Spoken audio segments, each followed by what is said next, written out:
c'est par la grâce du Seigneur Jésus-Christ.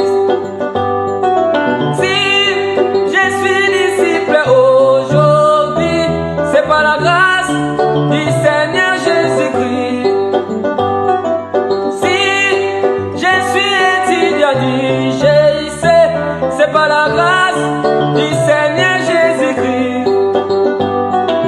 Si je suis étudiant du GIC, c'est par la grâce du Seigneur Jésus-Christ. Oh, Hosanna. Oh, Hosanna. Oh, Hosanna. Oh, Hosanna. Si nous aimons les enseignements, c'est par la grâce du Seigneur Jésus-Christ. Si nous aimons les enseignements, c'est par la grâce du Seigneur Jésus-Christ. J'ai béni le Seigneur. Oh, j'ai béni le Seigneur. Oh, moi j'ai béni le Seigneur. Oh, j'ai béni le Seigneur.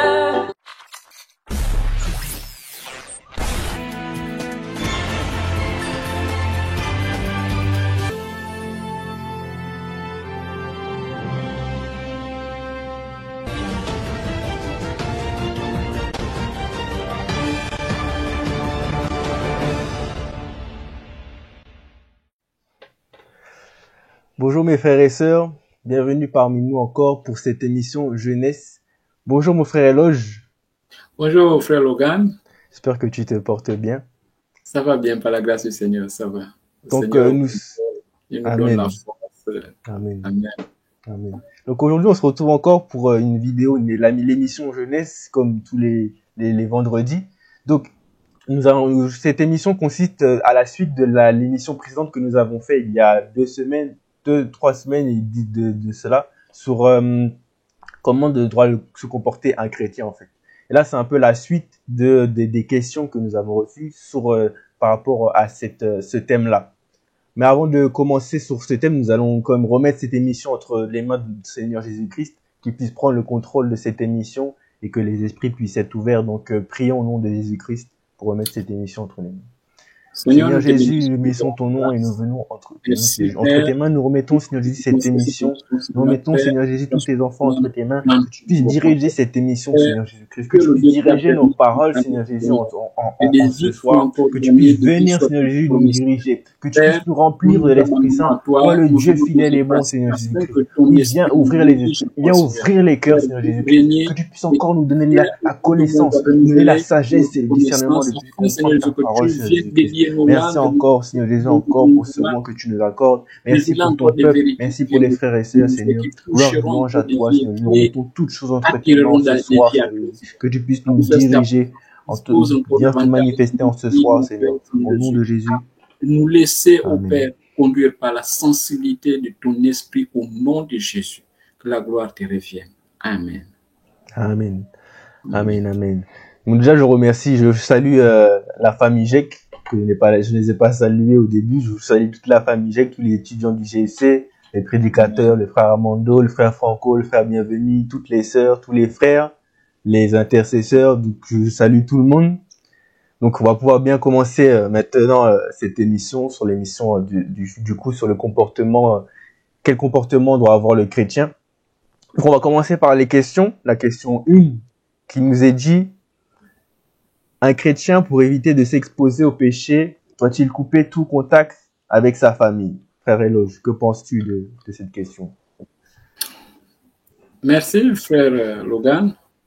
Et c'est une question très pertinente parce que nous interpelle et nous met devant le fait accompli. Un chrétien, c'est une lumière. Un chrétien, c'est ce sel-là qui vient donner de la saveur à la vie.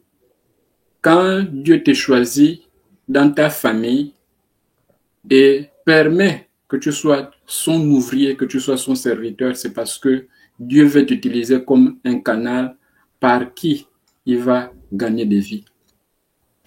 Avant d'être chrétien pour œuvrer dans l'œuvre du Seigneur, pour faire avancer l'œuvre du Seigneur, le Seigneur veut que nous soyons d'abord des ouvriers dans nos familles respectives. Je crois Amen. que le Seigneur nous dit dans 1 Timothée 5, verset 8. Je ne sais pas si tu peux m'aider. Timothée 5, verset 8 qui nous dit, la parole de Dieu nous dit, si quelqu'un n'a pas soin des siens, et principalement de ceux de sa famille, il a renié la foi et il est pire qu'un infidèle. Amen. Amen. Donc, le Seigneur nous interpelle tous ici pour dire que avant d'être un bon serviteur du Seigneur, on doit d'abord être un bon serviteur dans sa famille. On doit d'abord être un vrai enfant dans sa famille, un vrai frère, une vraie sœur, un oncle, une tante exemplaire dans sa famille. C'est parce que au sein de sa famille, notre exemplarité, notre comportement, si on se conduit comme un modèle, des vies seront gagnées au Seigneur. C'est dans ce sens-là. Parce que quand un chrétien prend des distances en craignant que sa foi prenne un impact, mais en le faisant, on n'arrive pas à donner un bon témoignage du Seigneur. Or, on doit demeurer dans la famille pour que on puisse, de par notre attitude, de par le témoignage qu'on rend, que le Seigneur gagne des vies, que ces âmes-là reviennent dans la bergerie du Seigneur. Et là encore, vu que le public à qui est adressé ce message, c'est le public de la jeunesse. Dans la jeunesse, il y a des enfants. Un enfant, par exemple, qui a fait la rencontre avec le Seigneur, mais dont les parents ne sont pas chrétiens, est-ce que parce que lui, il a la foi chrétienne, il vit le Seigneur, il a une relation intime avec le Seigneur, mais s'il n'a pas encore des ailes pour s'envoler, doit-il partir de la maison parce que ses parents n'ont pas encore accepté le Seigneur? Donc, il y a tous ces paramètres. On doit apprendre à vivre avec notre famille, mais tout en gardant notre identité en Christ, en ne laissant nullement le monde nous corrompre, la famille nous corrompre. On doit garder notre identité en Christ. Mais en restant au milieu de la famille, on sera un témoin qui pourra impacter ces membres de la famille-là pour que ces membres de la famille-là viennent à Christ. Voilà un peu ce que j'avais à dire. Amen. Bon, moi je vais un petit peu rajouter, même si tu as bien répondu à la question. Je voulais juste rajouter sur le fait, comme tu as dit, en fait, on peut pas, un chrétien, un enfant de Dieu, même si sa famille, on va dire, est païenne, il ne peut pas quitter sa famille. Après, c'est vrai que il y a certaines circonstances, c'est à un certain âge, il y a certaines circonstances qui peut aussi amener, vraiment, si c'est dans l'extrême, à partir de la famille. Mais bon, là, c'est des cas particuliers, mais je veux dire que il ne doit pas partir de sa famille comme ça du jour au lendemain. Il ne doit pas être en mauvais terme avec sa famille, en fait. Oui. Si c'est la famille qui décide de chasser l'enfant, lui, il n'y peut rien. Il ne peut rien, mais en soi, lui, il ne doit pas haïr sa famille. C'est sa propre famille. C'est eux qui l'ont conçu au monde, qui l'ont mis au monde. C'est avec eux qu'il a grandi. Et en restant aussi dans sa famille, dans le comportement qu'il a, comme tu l'as dit, il sera un témoignage. C'est pour ça que le Seigneur aussi dit dans sa parole, crois au Seigneur Jésus et tu seras sauvé, toi et ta famille. Mais en réalité, cela veut dire que tu seras sauvé, oui, parce que toi, tu as cru au Seigneur Jésus-Christ. Et en restant dans l'endroit où tu es dans ta famille, ils vont voir comment tu es, comment tu as changé, parce que peut-être aussi, ils vont voir ton changement dans la vie de tous les jours. Ils vont voir comment tu réagis. Tu vas aussi leur parler du Seigneur. Et c'est par là aussi, par toi, qu'ils vont justement venir à Christ. Et là, d'où vient du coup le verset qui nous dit, toi et ta famille, vous serez sauvés. Parce que par ton témoignage, justement, ils pourront venir à Christ et être sauvés eux aussi. Amen. J'ai pas d'autres choses à rajouter parce que tu as déjà vraiment tout dit sur cette question. Donc on va passer quand même directement à la deuxième question qui nous est dit, par timidité et peur, un chrétien doit-il vivre sa chrétienté cachée? Bon, si je peux me permettre, je vais répondre en premier lieu. Donc, par timidité et peur, un chrétien doit-il vivre sa chrétienté cachée? Là, déjà, j'aimerais dire un gros non.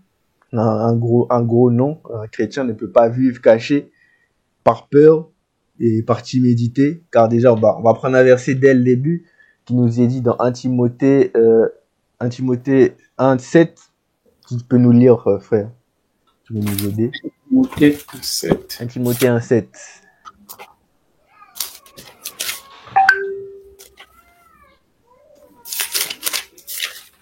Timothée 1:7.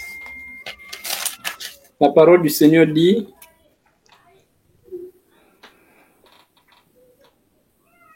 Timothée 1:7. C'est 2 Timothée 1:7 ou 2 Timothée 1:7, excuse-moi. Pardon. Ouais. Excuse-moi.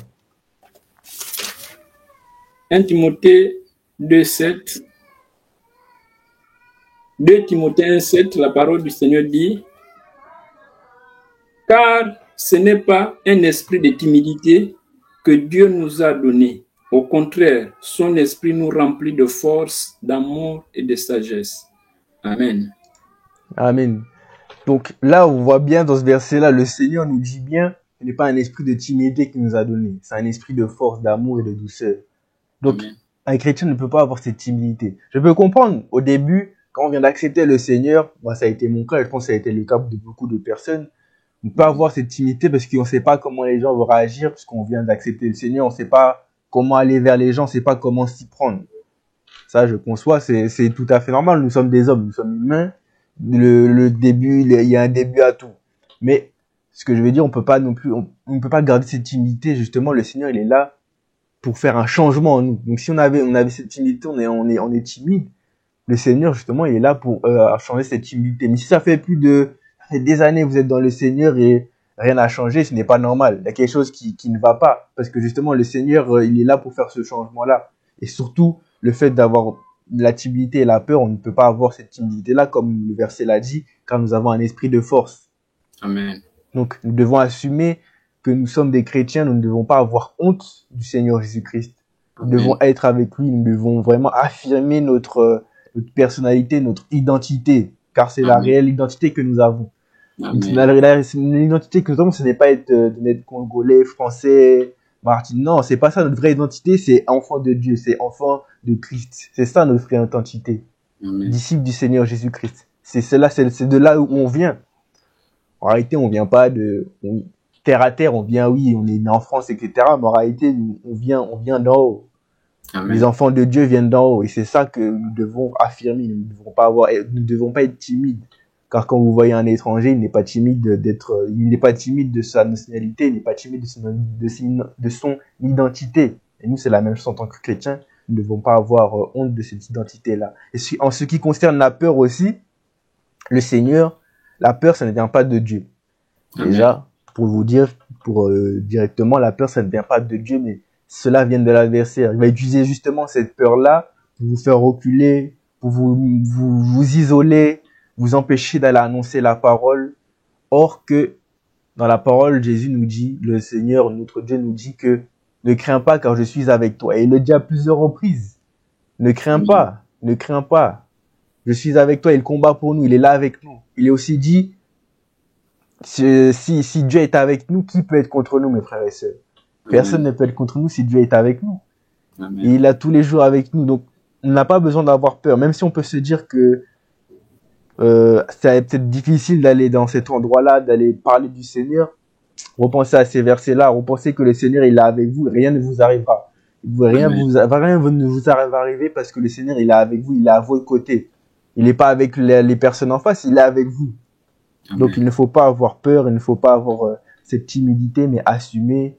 On ne peut pas vivre caché parce que le fait de vivre caché aussi, comme j'aime bien le dire, c'est comme si on retenait cette éternité pour nous. C'est de l'égoïsme, moi je pourrais dire cela, parce que c'est comme si en fait on était égoïste et on voulait garder la vie éternelle, on voulait garder la grâce pour nous en fait. On reste caché, on se dit bon bah moi c'est bon, j'ai la grâce, c'est bien pour moi, les autres bon c'est bien pour eux, mais moi j'ai ma grâce, je les laisse de côté. Non, un chrétien ne peut pas raisonner comme ça. On ne peut pas rester caché et garder cette vie éternelle pour nous. On ne peut pas cacher cela. Au contraire, on doit la propager autour de nous. C'est pour ça que le Seigneur nous dit, allez, faites de toutes les nations mes disciples. C'est ça aussi que ce verset veut dire. C'est qu'on ne doit pas vivre caché. Non, un chrétien ne peut pas vivre caché. Il doit assumer. Il doit annoncer la parole de Dieu. Donc c'est tout ce que j'ai à dire. Peut-être le frère Eloge a quelque chose à rajouter par rapport à cette question. Ben, si j'ai un complément à apporter, c'est simplement dire que celui qui vit caché, tu es chrétien, tu as l'identité de Christ et tu vis caché, c'est que, en quelque sorte, tu renies le Seigneur. Et le Seigneur dit quoi pour tous ceux qui sont tièdes? Dans Apocalypse 3:16. Si le frère Logan, tu peux m'aider? Ainsi, parce que tu es tiède et que tu n'es ni froid ni bouillant, je te vomirai de ma bouche. Amen. Amen.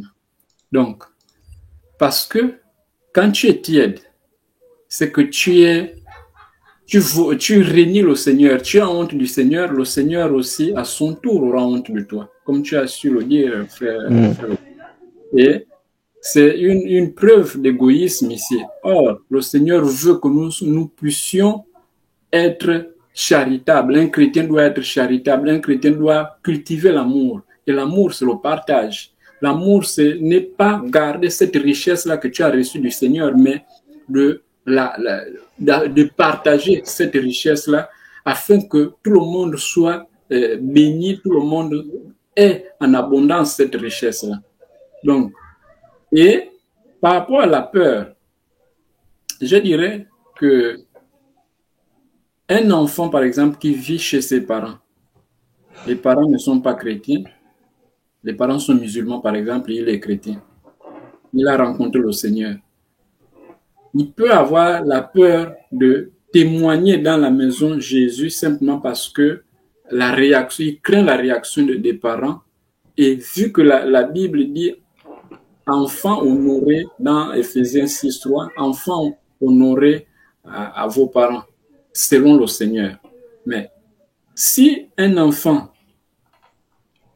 a des parents qui ne sont pas de son obédience, donc il peut vivre un peu caché, il peut avoir cette peur-là. Ou si un chrétien est dans un pays où les chrétiens sont persécutés, il peut d'abord vivre caché, mais il ne peut pas vivre caché éternellement parce qu'un chrétien est un soldat. Un chrétien est un soldat. Et un soldat, c'est celui-là qui va au combat. Un chrétien a reçu le mandat. Le mandat. Christ lui a donné un mandat d'aller faire des disciples des nations. D'aller faire des nations des disciples, je veux dire. Donc, en recevant ce mandat-là, s'il doit faire des nations, des disciples, c'est pas en restant caché, mais c'est en allant au devant de la scène, en allant, témoigner Jésus, en allant aimer Jésus dans la vie des frères et sœurs. C'est un peu cela. Donc, le chrétien ne peut pas vivre caché parce que il est nonchalant, parce que il est dans le relâchement. Non, un chrétien doit toujours être bouillonnant, il doit toujours être zélé. Et la peur, c'est un sentiment qui est influencé, qui est suscité par l'ennemi, mais on doit pouvoir surmonter cela pour dire qu'on n'appartient pas à l'ennemi. Si on n'est pas du camp de l'ennemi, on est dans le camp de Christ. Si on est dans le camp de Christ, c'est qu'on doit cultiver le courage, on doit être courageux, on doit toujours faire l'œuvre du Seigneur. Amen. Amen. Et je veux rajouter une petite chose. qu'on n'a pas dit, c'est le fait que aussi, le fait de rester caché, et que j'ai dit qu'ils gardent ça pour eux, c'est aussi certains chrétiens qui ont des dons, c'est comme la parabole avec les dons, qui gardent ces dons pour eux en fait. Amen. Et le Amen. Seigneur ne veut pas de ça, il ne veut pas, parce que on l'a bien vu dans cette parabole-là, que le serviteur qu'il a gardé pour lui, il a été jeté au feu. Amen. Mais bon, je vais pas aller là-dedans, parce que là, c'est un enseignement, ça va beaucoup plus loin, mais c'est ça aussi on peut pas aussi cacher les dons que nous avons. Et rien que d'annoncer la parole, c'est un don aussi d'annoncer, d'évangéliser la parole de Dieu. Donc on peut pas garder ça pour nous.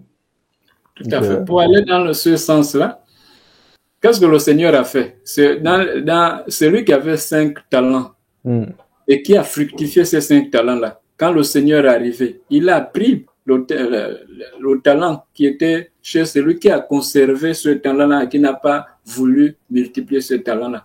On a rajouté à celui qui a fructifié. Donc, quand tu œuvres pour le Seigneur, tu gagnes des âmes pour le Seigneur, mais le Seigneur continue à te bénir, continue à te donner des récompenses. Donc, c'est un peu cela. C'est ça. Amen. Alors, on va passer à la troisième question. C'est la troisième question, c'est ça. Un enfant de Dieu doit-il mêler vie professionnelle avec la vie chrétienne dans un pays laïque? Je sais pas si tu veux répondre. Bon, une chose est sûre, c'est une question très, très, très pertinente parce que le Seigneur nous a d'ailleurs dit que on mangera par le travail de nos mains. Quand le Seigneur te donne la possibilité d'avoir un travail et ce travail-là, tu as des gens autour de toi. Tu connais Jésus. Tu es une lumière. Tu dois pouvoir éclairer les autres. Tu dois pouvoir éclairer les autres. Donc, un chrétien doit pouvoir manifester son identité partout. Doit pouvoir manifester son identité partout. De par sa façon de se conduire, les gens doivent se poser des questions. Mais toi, comment tu arrives à agir de la sorte?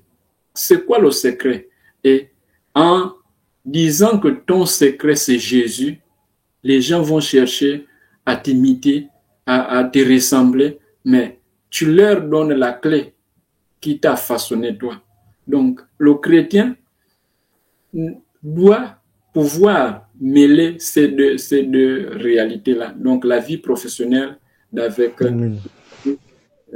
chrétienne. Simplement parce que la vie professionnelle, ce cadre du travail-là, c'est une plateforme que le Seigneur crée pour toi pour que tu puisses évangéliser, pour que tu puisses, en fait, c'est un lieu d'évangélisation, un lieu où tu dois mettre en exécution le mandat que le Seigneur t'a donné.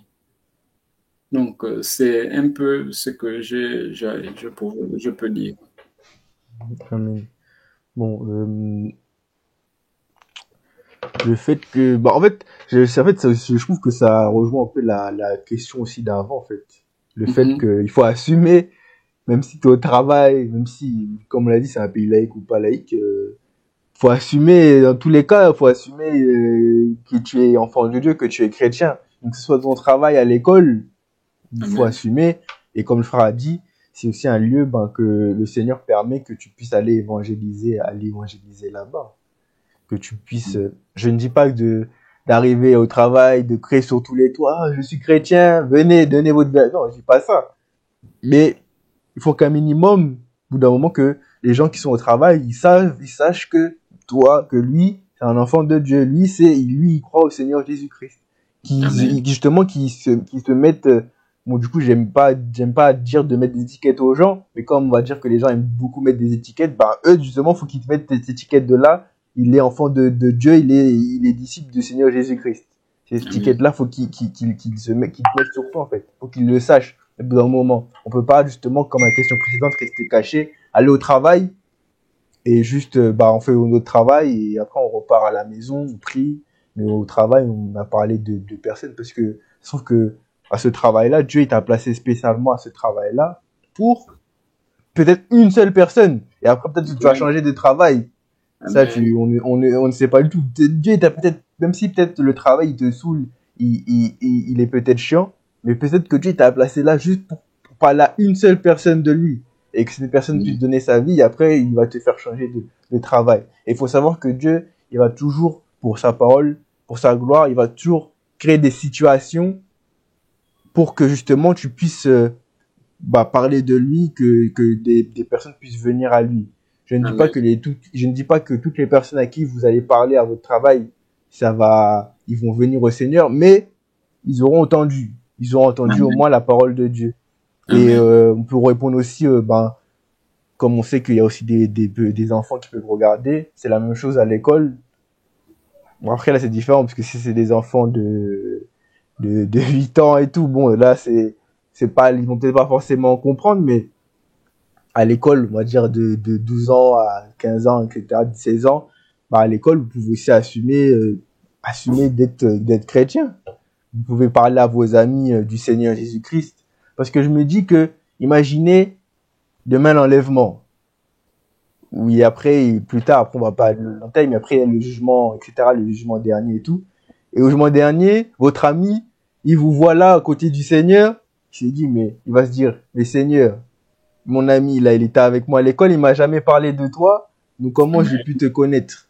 C'est ça aussi. C'est que Amen.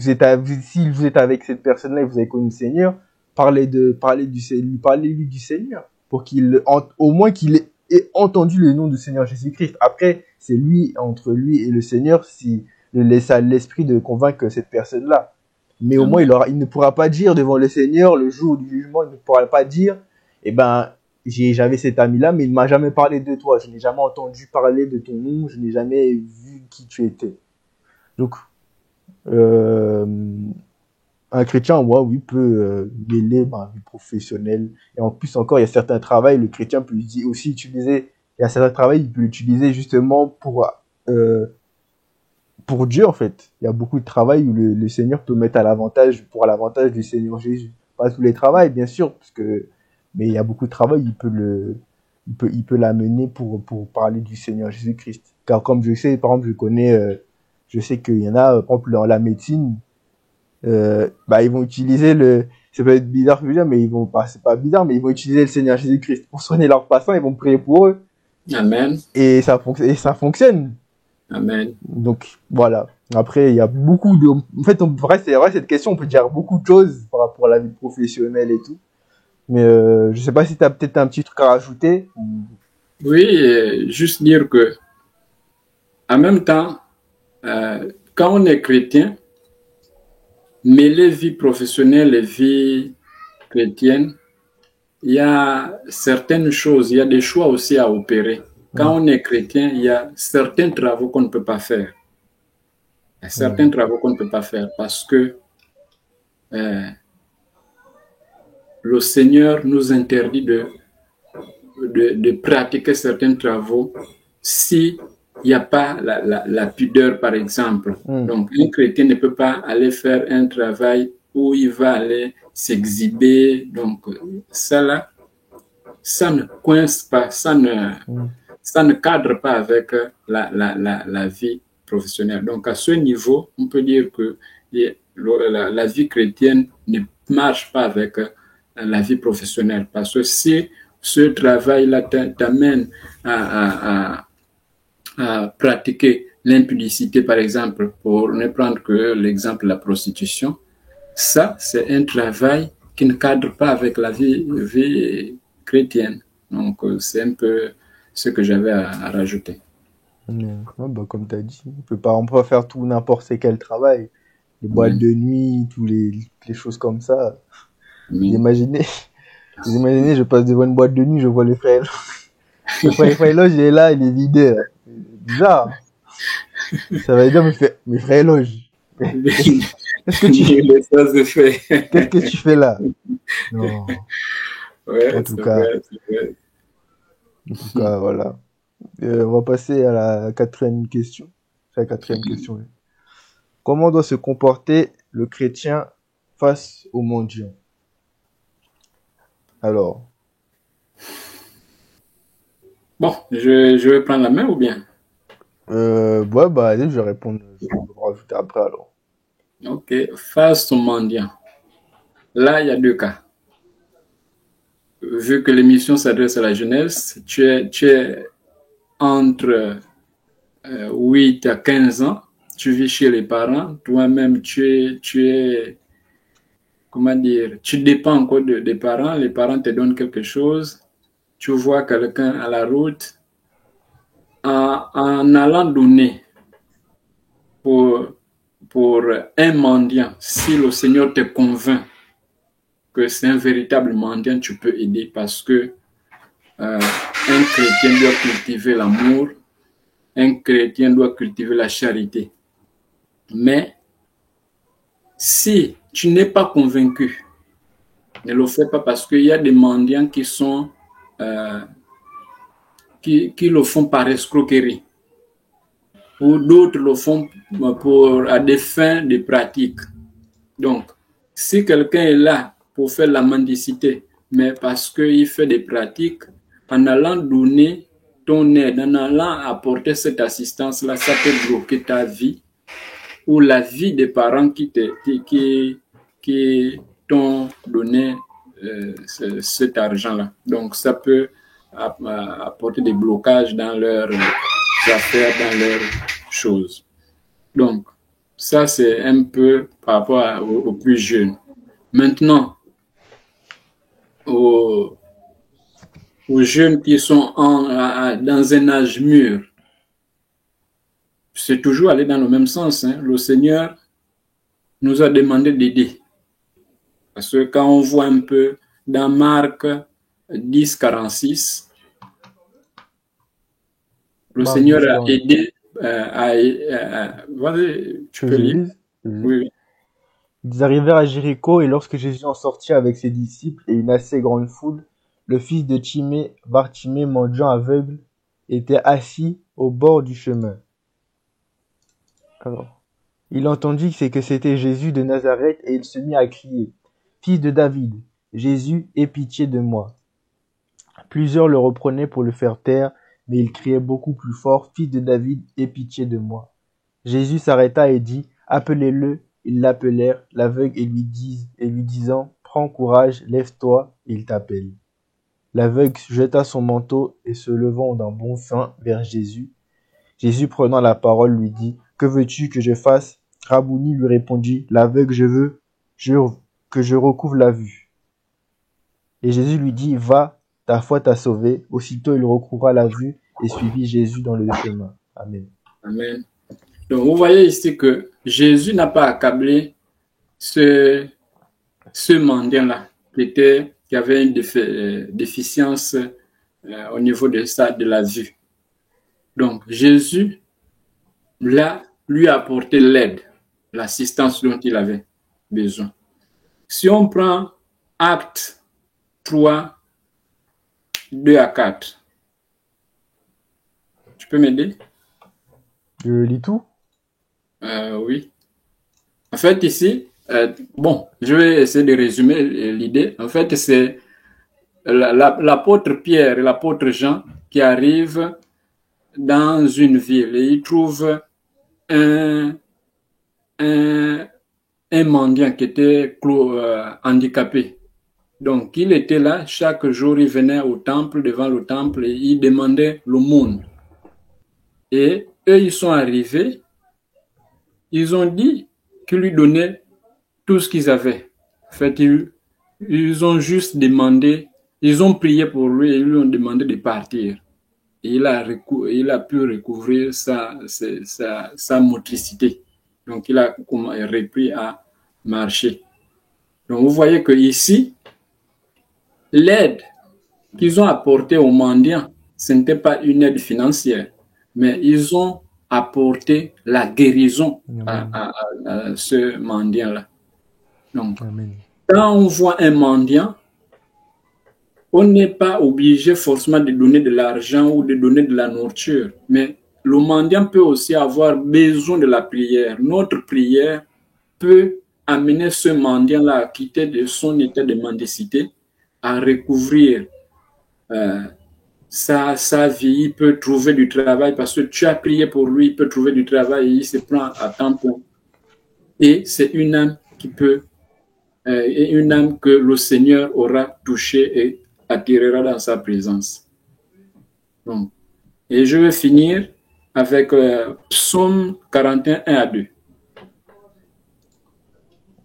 Alors, la parole de Dieu nous dit, heureux celui qui s'intéresse aux pauvres au jour du malheur, l'Éternel le délivre. L'Éternel le garde et lui conserve la vie. Il est heureux sur la terre et tu ne le livres pas au bon plaisir de ses ennemis. Amen. Amen. Donc, vous voyez ici, quand on apporte de l'aide, on assiste les autres, ceux qui sont dans une situation de précarité, ils sont démunis. Quand on assiste ces personnes-là, le Seigneur nous bénit. Il nous bénit, en fait, il nous donne des récompenses aussi bien sur la terre qu'au ciel. Donc, assister les mendiants aussi bien par nos prières, par nos avoirs, donc ce qu'on peut avoir, que ce soit de la nourriture, que ce soit financièrement, c'est en fait c'est des économies qu'on fait dans la présence du Seigneur parce que c'est des récompenses pour celui qui le fait. Amen. Amen. Amen. Bon, bah, je vais un petit peu rajouter sur ce que tu as dit. Le fait que un chrétien, il peut aider il doit aider, il peut aider les mendiants, mais il devrait aussi se laisser guider par l'esprit. Parce que comme le frère a dit, et certains mendiants, c'est des escrocs en fait. Il y en a, ils font semblant d'être mendiants en réalité, et en réalité peut-être qu'il a une maison, il a une villa, on sait même pas, il a une villa je sais pas où, et il fait semblant il fait son argent comme ça. Il y a beaucoup de personnes qui sont comme ça.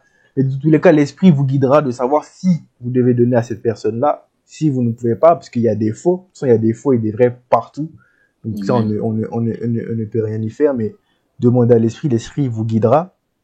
Et ce que j'aimerais aussi recommander, c'est, vous pouvez donner de l'argent, mais faites aussi attention, parce que en donnant cet argent aussi, beaucoup de mendiants, il y en a certains, ils vont utiliser cet argent pour acheter de l'alcool, pour aller acheter de la drogue, etc.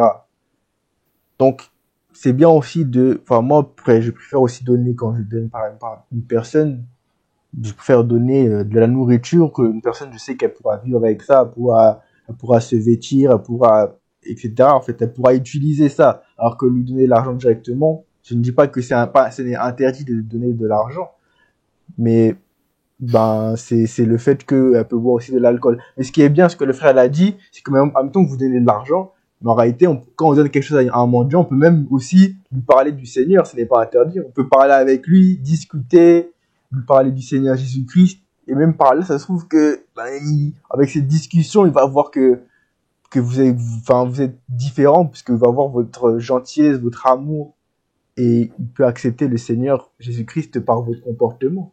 C'est pour ça que le Seigneur nous dit de comportez-vous bien parmi les païens. C'est par votre comportement aussi qu'ils peuvent accepter venir à Dieu. Donc c'est important le comportement aussi que nous entretenons avec les autres afin qu'ils puissent venir au Seigneur. Et le fait, je vais lire un verset aussi dans Matthieu 6:3. Si tu peux m'aider, frère.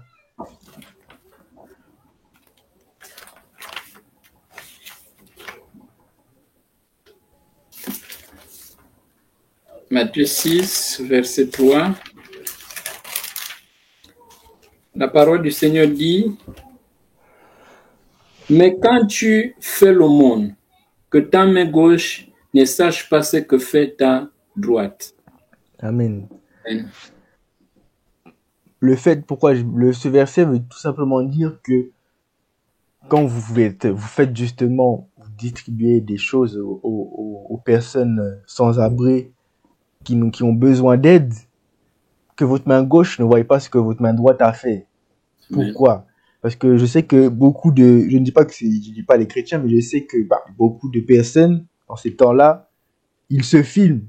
Ils vont donner de la main gauche, justement, les billets, l'argent aux mendiants, et de l'autre main droite, ils vont se filmer pour que les réseaux sociaux, toutes les autres personnes ne le voient qu'il fait du bien. En fait, ils vont utiliser le mendiant juste pour se faire de l'argent eux-mêmes. En fait, ils donnent de l'argent, mais cet argent, en réalité, il va le récupérer. Non. Oui. Quand vous faites un don à une personne, vous lui donnez quelque chose, faites-le en secret. Dieu le voit. Dieu voit ce qu'on fait en secret. Rien n'est caché aux yeux de Dieu. Dieu n'aime pas que que nous fassions les m'as-tu vu. Non, il ne veut pas que ses enfants fassent le m'as-tu vu. Et disent que bon, bah, moi, je suis un bon, j'ai donné ça, j'ai donné tant, j'ai donné telle somme, j'ai donné ça. Non.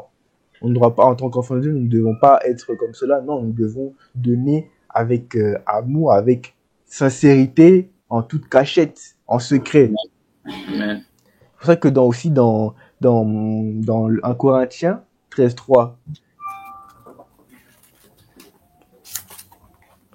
1 Corinthiens 13.3, vous allez voir. 1 Corinthiens 13.3. Et quand je distribuerai tous mes biens pour la nourriture des pauvres, quand je livrerai même mon corps pour être brûlé, si je n'ai pas l'amour, cela ne me sert à rien. Amen. Amen. Donc, je veux bien m'appuyer sur le fait quand il dit quand je distribuerai tous mes biens pour la nourriture des pauvres. Et on va aller jusqu'à la fin. Et après, il nous dit, s'il n'a pas la charité, ça ne sert à rien. Amen. Parce que vous pouvez donner, en fait, il y en a, ils vont aussi se donner aux mendiants pour se donner une bonne conscience. Se dire, oh, bah, j'ai donné à lui. Ou se dire, ah, bon, moi, je suis quelqu'un de bien, j'ai donné à ce pauvre-là. Mais ça sert à quoi de faire ça? Si ça ne vient pas du cœur, ça ne vient pas du profond de notre cœur, ça ne sert à rien. Il faut donner avec amour. Quand vous donnez, vous n'êtes pas obligé de donner, justement. On ne force personne à donner. Mais ne donnez pas en vous forçant, ne donnez pas parce qu'il faut donner, non. Donnez avec pleine charité, avec plein amour. C'est là que Dieu verra que, il a vraiment donné avec amour à cette personne-là. Mais si vous donnez à contre-cœur juste pour montrer que vous avez donné, pour montrer aux personnes qui vous entourent que vous avez donné, ça ne sert à rien. Donc moi, chrétien, bah, comme le Seigneur nous dit, aimez votre prochain. Je veux aussi dire qu'il faut aider notre prochain. Donc en tant qu'enfant de Dieu, aussi on doit aider toute personne. Notre prochain, c'est lui, c'est le SDF, c'est le païen, c'est tout le monde en fait. C'est notre Amen. voisin, c'est notre frère. C'est ça notre prochain. Donc c'est tout ce que j'avais à rajouter par rapport à cette question. Et moi, je voulais juste prendre un exemple. On voit par exemple dans mon pays, des gens qui se mettent debout à la route pour faire un peu la collecte, pour aller soutenir des orphelins. Et en fait, quand cet argent-là, vous avez fait la collecte aujourd'hui, demain, vous repartez encore à la route. Ce sont les mêmes personnes, quelquefois, qui passent encore par cet itinéraire-là. Ils vont encore donner le surlendemain. Et ceux-là finiront par donner, non plus avec le cœur, mais ils vont donner simplement parce que il faut se débarrasser. Et là, plutôt que ça soit une bonne œuvre, mais ça devient une pierre d'achoppement parce que on fait pécher les autres. Les autres donnent non plus par le cœur, mais simplement parce que c'était une contrainte. Maintenant, on est là, ça devient maintenant un peu du harcèlement. Lundi, on donne mardi, on donne mercredi, on donne jeudi, et puis tout ce que vous recevez là, vous ne créez pas une petite activité lucrative, une petite activité qui va faire tourner cela pour ne pas que vous puissiez repartir encore tous les jours à la route, aller demander l'aide de ces mêmes personnes-là. En fait, c'est un peu ce témoignage-là que j'avais partagé. En fait, ouais, comme tu as dit, il faut pas donner pour donner, quoi. C'est pas mal si on peut pas donner, on donne pas. C'est pas mal de dire non ou de dire que vous ne pouvez pas donner, c'est pas quelque chose de mal. Hein. C'est sûr que en fait c'est compliqué de dire non. Mais en réalité, dire non, c'est plus compliqué de dire non que de dire oui. Mais en réalité, dire non, c'est une forme de sagesse aussi, parce que les gens disent beaucoup oui, oui, oui, mais ils ne savent pas dire non. Mais en réalité, c'est comme une forme de sagesse. Mais il faut pas que vous donnez juste pour donner. Amen. Alors, la dernière question. Celui qui va à toutes les rencontres de l'assemblée, mais qui n'assiste pas celui qui pleure, peut-il être appelé chrétien? Réloge. Ben, en fait, ici, il y a deux sortes de chrétiens à observer dans cette question. Il y a le chrétien qui est dans le paraître, parce que il veut être vu, il est présent à toutes les rencontres. Mais c'est lui qui a revêtu l'identité de Christ. Christ étant lui-même amour, celui-là doit aussi cultiver l'amour. Quand quelqu'un est éprouvé, il a besoin, c'est vrai que le Saint-Esprit est là pour consoler, mais la présence, la chaleur des autres autour de soi, ça fait plaisir aussi. Donc, la prière pour soutenir l'autre, ça aide dans la marche chrétienne, ça aide dans la vie courante. Donc, un chrétien n'est pas celui-là qui va seulement dans l'assemblée, donc l'église locale ou l'église bâtiment. Un chrétien, c'est celui-là qui manifeste les fruits de l'esprit. C'est celui-là qui manifeste la présence de Dieu en lui. On doit pouvoir voir cela. Le Seigneur a assisté les gens. Le Seigneur était présent. Par amour, il est venu à la croix pour mourir pour toi et moi. Donc, nous aussi, quand quelqu'un est confronté, est éprouvé, on doit pouvoir être à son chevet. C'est vrai que la parole du Seigneur dit aussi que laissez les morts enterrer leurs morts. Si un frère, si quelqu'un est dans le monde et qu'il a perdu un proche, lui-même, comme il est dans le monde, c'est mort. Donc, il doit pouvoir enterrer son mort. C'est vrai que la parole le dit, mais on a besoin, pour rendre témoignage, parce qu'on a besoin de gagner ces vies-là, d'assister notre prochain. Voilà.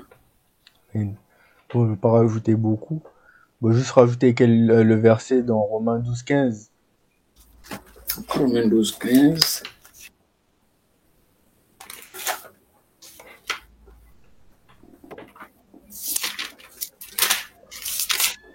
Romains 12-15 dit: